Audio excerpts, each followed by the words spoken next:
tout le monde, cette vidéo commence par le unboxing le plus excitant de l'histoire des unboxings. En tout cas, il est parmi les meilleurs parce que je l'ai attendu et je le mérite. Vous allez tout de suite après cet unboxing comprendre de quoi cette vidéo va parler et je pense que vous allez être aussi excités que moi. De toute façon vous avez vu le titre comme d'habitude. Pour tout vous expliquer en fait, là je suis censée ouvrir le colis donc je suis au comble de l'excitation, mais après je dois vite prendre une photo pour poster un concours Instagram pour remporter ce qu'il y a dans le colis. C'est mission express et il est plus de 18 h. Je crois que ça fait 10 000 ans que j'ai pas fait de unboxing, je suis méga émue donc là c'est le comble de l'excitation.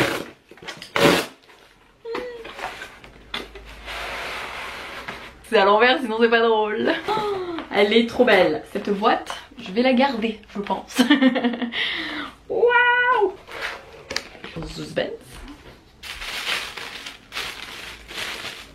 Oh, la BD Phobos avec le marque-page Phobos. Et il y a un petit pins Phobos que je vais pouvoir me mettre pendant ma lecture. Oh là là là là là. Elle est très très belle, elle est grosse et ça c'est plaisant et il faut à tout prix que je la lise. Oh my god, mais elle est immense, j'adore. En fait je sais pas si vous vous rendez compte mais c'est vraiment un grand format de bande dessinée. Je sais pas comment expliquer mais je trouve vraiment que les illustrations prennent beaucoup de place et tout, c'est méga agréable.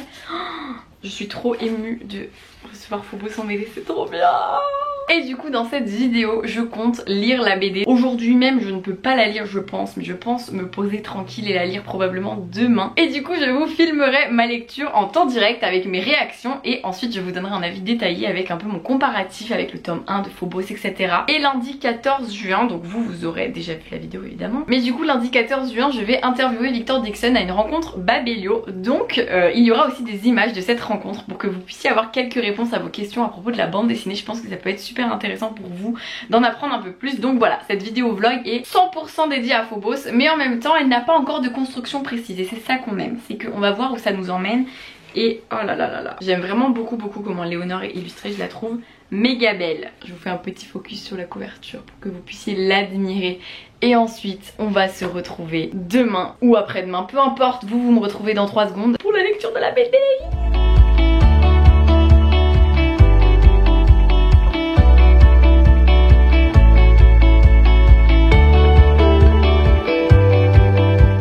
Le jour J, je vais lire Phobos, je suis trop contente. On est donc vendredi, donc j'ai quand même tenu 2 jours avant de la lire parce que j'avais juste pas le temps hier. En fait vous savez je suis dans ce mood où je suis en mélange entre j'ai trop envie de la dévorer et en même temps je me dis bah non, faut que je la savoure parce qu'après il va falloir attendre longtemps pour avoir le tome 2. Donc je pense que je vais me poser dehors au soleil. Il est 12h40 donc je vais lire jusqu'à 13 h, comme ça je fais une pause dans ma lecture, comme ça je savoure et je vous partagerai en direct mes émotions, réactions à la découverte des personnages, je vous partagerai quelques petits passages des pages et tout, bien sûr juste quelques-uns évidemment. J'ai super hâte, je suis surexcitée, voilà c'est tout.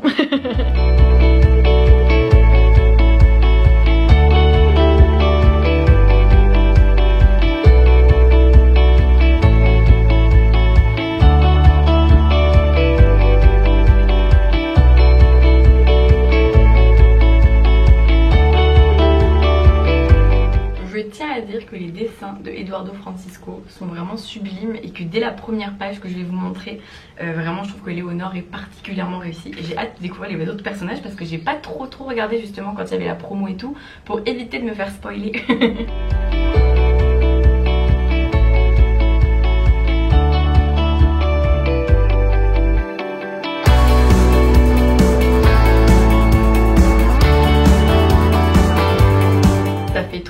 De voir des personnages genre Serena McBee, j'avais pas vu encore sa tête et là je la découvre et en fait je pense que j'imaginais pas comme ça, mais en même temps moi quand je lis des romans j'arrive pas à savoir comment j'imagine les personnages vraiment, c'est à dire que j'arrive pas à vraiment visualiser, ça va plutôt être des formes, enfin c'est très bizarre et du coup là de mettre des visages sur des noms c'est perturbant et je me dis probablement que la prochaine fois que je lirai Phobos bah, j'aurai ces visages là sur les personnages.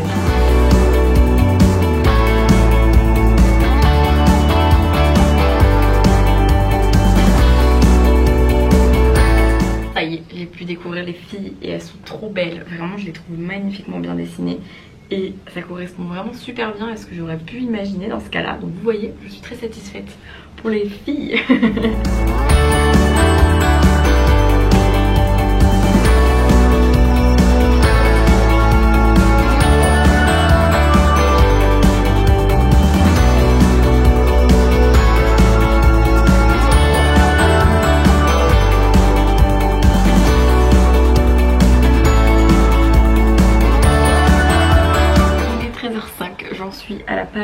7, donc moitié du livre. Donc j'aime trop, j'ai trop envie de relire le roman, c'est un truc de fou. En fait je pense que c'est ça qui est cool avec une BD, c'est que si on a tout ce qui est visuel, bah on sait qu'il y a des détails plus de l'intrigue qui sont évidemment moins présents parce qu'on peut pas en quelques dessins et textes résumer toute une intrigue d'un roman de 500 pages. Mais du coup moi je compte les relire cet été, donc j'ai trop hâte. Et lire la BD ça me donne trop envie de les relire, ça me fait trop plaisir de redécouvrir un peu les petites intrigues et tout dont je me souvenais pas. Et je pense que ça sera super cool pour les gens qui n'ont jamais lu Phobos de commencer par la BD au final, parce qu'elle est vraiment déjà très addictive je trouve. Les dessins qui je trouve sont vraiment magnifiques, les couleurs, donc il y a aussi un coloriste sur le livre il me semble, c'est sublime, enfin vraiment je trouve ça splendide. Dans les dialogues je trouve que parfois il y en a qui font plus ou moins naturel, c'est un petit peu mon petit bémol, mais ça permet aussi finalement d'avoir beaucoup d'informations, parce que c'est vrai que si on n'a pas toutes les informations c'est plus compliqué de comprendre l'intrigue et tout, mais du coup c'est vrai que parfois je trouve que ça fait moins naturel que d'autres fois. Là je trouve que ça va un peu mieux en avançant, donc à voir. Et après c'est vrai que c'est un autre format qu'un roman, donc là-dessus je m'en rends compte aussi, mais vraiment c'est quand même très passionnant, donc je vais manger et après je vais continuer ma lecture et probablement le terminer, parce que du coup j'en suis à presque la moitié.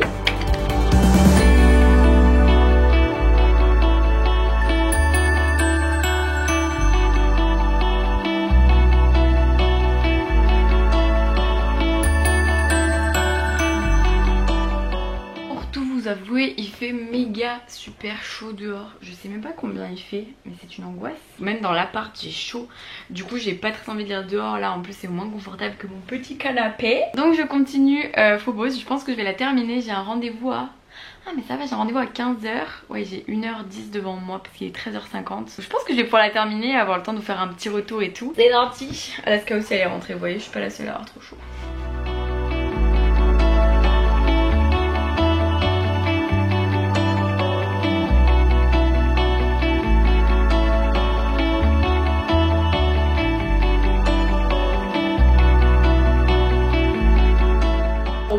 Je viens de voir Marcus. Alors là par contre Marcus, vous voyez, je l'imaginais vraiment pas comme ça. Je trouve qu'il fait trop adulte dans les illustrations, et dans ma tête il avait pas... En fait dans ma tête, comme je vous disais, il avait pas de tête. Donc du coup c'est bizarre de dire que je l'imaginais pas comme ça. En gros des fois, par exemple les filles vraiment je les trouve hyper bien représentées. Et d'ailleurs les mecs aussi ça va. Mais là pour Marcus je pense que mon cerveau il visualise quelque chose, même si j'arrive pas à définir quoi, et du coup c'était pas vraiment ça, du coup ça fait trop bizarre, donc à voir avec le temps. Mais je trouve ça rigolo d'être surprise comme ça par les illustrations et tout. Mais là je suis à fond, autant vous dire que j'ai l'impression de revenir à ma première lecture de Phobos. Je suis en mode qu'est-ce qui va se passer, qu'est-ce qui va se passer. Genre vraiment je trouve que c'est super bien fait au niveau de la trame, quand on est dans le vaisseau, puis ensuite on est à la base là où il y a Serena et tout, puis ensuite on est dans d'autres endroits, ils sont un peu plus mystérieux, je vous dis pas parce que ça spoil, mais je trouve que vraiment c'est bien mené, ça s'imbrique bien, et on a pas mal de petites intrigues justement qui se disséminent au fur et à mesure, et ça va être un supplice d'arriver à la fin de la BD. Mais bon, comme je vous disais, l'avantage c'est qu'on peut lire le roman aussi, ou relire ou re-relire, et surtout on aura un tome 2, un tome 3, un tome 4 de BD, et plus et plus et plus. Quand c'est l'espace qui est représenté et tout, les couleurs elles sont sublissimes.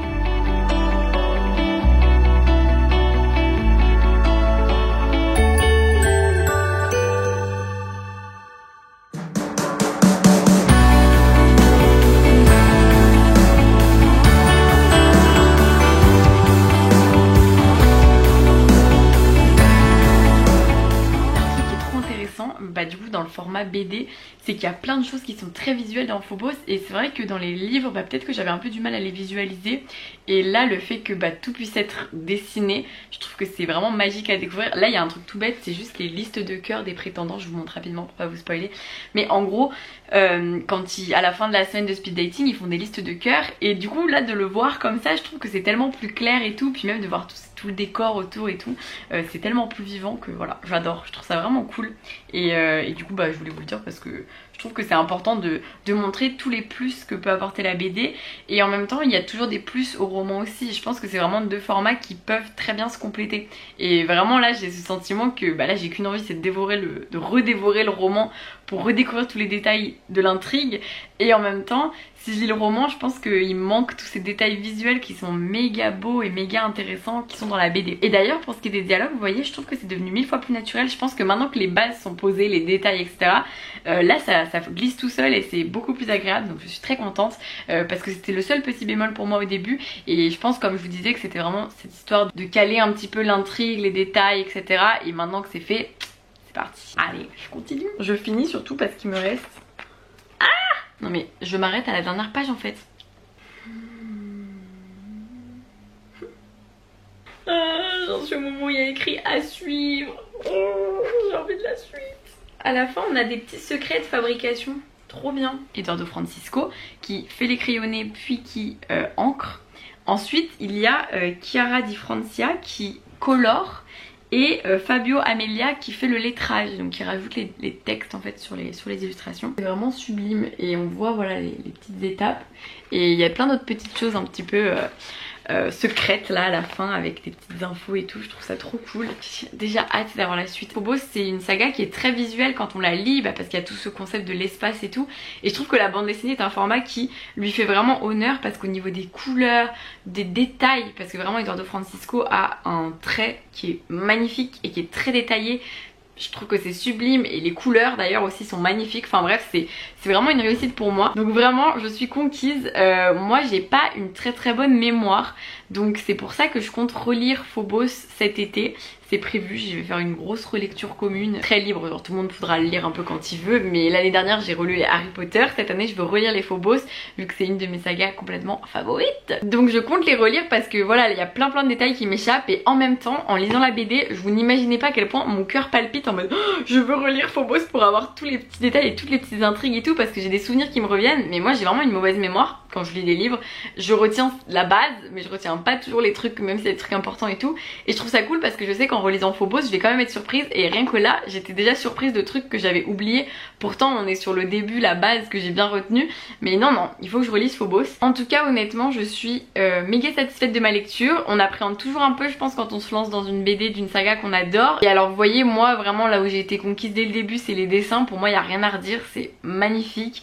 À part du coup pour Marcus où j'ai un petit truc, mais vous voyez, je vous ai dit Marcus ça me faisait bizarre, puis 3 pages après il était déjà incarné en tant que Marcus en fait, et ça paraissait plus naturel à mon cerveau de le voir avec ce visage et tout. Comme quoi on s'habitue vite aussi.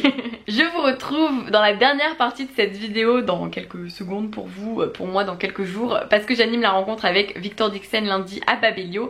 Et comme ça je vous mettrai un peu quelques passages de ses réponses à certaines questions qui pourront probablement vous intéresser. Donc j'ai super hâte de faire cette rencontre et de vous emmener avec moi dans cette partie vidéo qui sera encore plus vlog que vlog. Et je suis ravie de partager cette lecture avec vous et j'ai trop hâte dans les commentaires de cette vidéo que vous êtes en train de regarder là, que vous me disiez soit si vous allez la lire, que vous me disiez si vous allez la lire ou pas, et si vous l'avez lu que vous me donniez votre avis et tout, parce que je trouve ça super intéressant de partager ça ensemble. Allez, à très vite.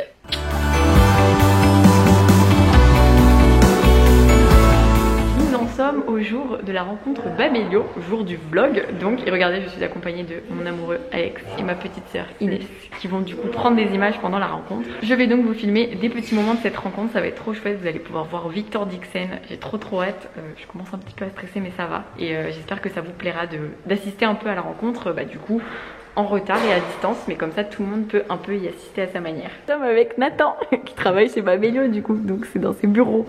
Et oui, bienvenue chez Babelio. Merci.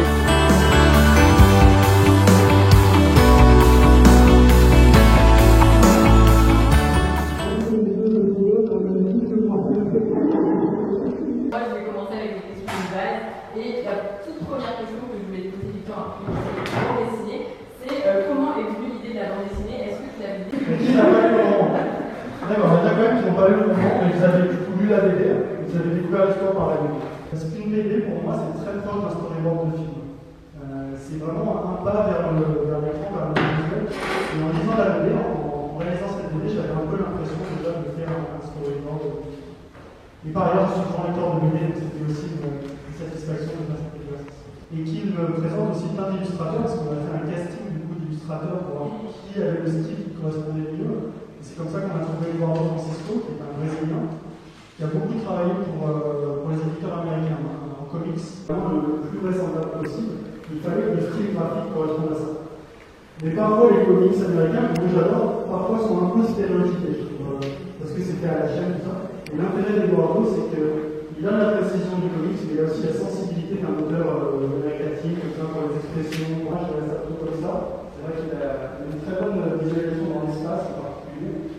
Il m'a envoyé ça avec une application pour visualiser, comme un jeu vidéo. Là, je peux me balader dans le vaisseau comme si j'étais à bord. C'est ce qui lui a permis à de choisir des angles de vue. Qu'il y avait autant de personnes qui m'ont dessiné, mais moi personnellement je m'en dis et je m'en doutais pas en fait que vous êtes 4 personnes différentes. Enfin, il y a plus. Quatre principales, effectivement. Scénario, dessin, ancrage, les couleurs, lettrage, donc tous les textes. Je savais même pas qu'il y avait quelqu'un qui s'occupait de ça à part. C'est un métier de lettreur, c'est vraiment un métier. Les meilleurs lettreurs du milieu sont très courus. Et justement, ils travaillent dans plusieurs langues, ils sont tellement courus. Donc j'ai dit à Glénat déjà, je veux au moins deux albums par tome pour perdre le moins possible de substance. Donc la première BD que vous avez lue, c'est la moitié du tome 1. Et on prévoit de faire la même chose pour le tome 2. Pour les tomes 3 et 4 qui sont plus longs, on prévoit de faire 3 albums par tome. Donc ça fait 10 albums en tout pour le cycle principal, plus l'album d'origine, ça fait 11.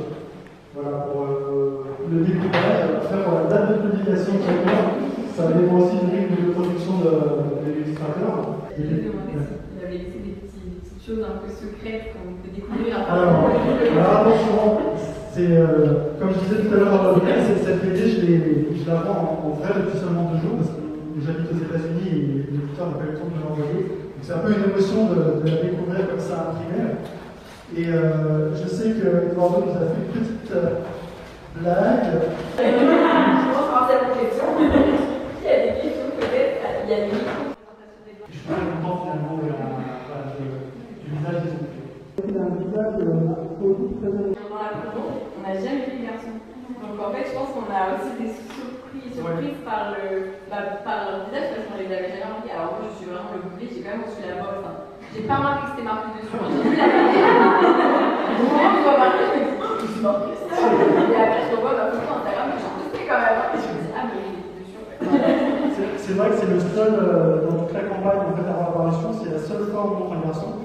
Et ça, j'y tenais en fait avec l'auteur, on a dit au début, vous voulez mettre tous les 12 personnages, j'ai dit non, parce que un des grands enjeux quand même du tome 1, et donc du premier album, c'est la découverte de qui est dans l'autre aile du Cupido. Dans le roman, on vit tout à travers les yeux de Léonore, en tout cas la partie chez Genesis, et on ne sait pas encore son garçon, on les découvre au fur et à mesure des scripts dating.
Ma stagiaire, comme vous l'avez vu dans plusieurs de mes vidéos, et du coup on se voit enfin pour la première fois parce qu'avec le Covid on travaille toujours à distance et là on se voit enfin à l'IS. C'est trop bien. Ma dédicace moi aussi.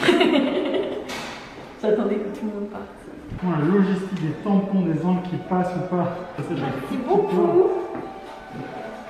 Ça y est, la rencontre est terminée. On va maintenant aller dans un bar parce que on adore faire la fête et boire. Inès prend le contrôle du vlog.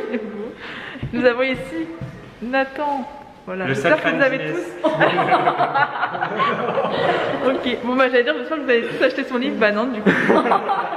Aujourd'hui dans PK Express, le duo Nathan-Audrey va à l'encontre des Parisiens. Je me rends compte que nous sommes le lendemain et que j'ai complètement oublié de clôturer ce vlog. Donc c'était une trop bonne soirée, j'ai vraiment adoré vous voir, vous rencontrer, revoir Victor, discuter avec lui de sa BD. J'espère que les petits passages que vous aurez vus dans cette vidéo vlog vous ont plu, vous ont intéressé. En vrai, moi je trouve ça super intéressant. À chaque rencontre j'apprends des nouvelles choses sur Phobos et ça c'est trop cool. Si vous l'avez vu un peu dans les passages de la rencontre, je vous l'annonce officiellement dans cette vidéo. Je compte faire une relecture de Phobos cet été. J'en reparlerai dans ma vidéo pile à lire d'été pour que vous soyez au courant. Mais du coup je vous le dis dans cette vidéo qui est dédiée à Phobos. Du 21 juin donc au 21 septembre à peu près, donc durant toute la période de l'été, comme je l'ai fait l'année dernière pour Harry Potter, je compte relire les romans Phobos, les 4. Donc j'espère pouvoir les relire tous les 4. J'ai vraiment super envie de me replonger dans cette saga coup de cœur que j'aime beaucoup.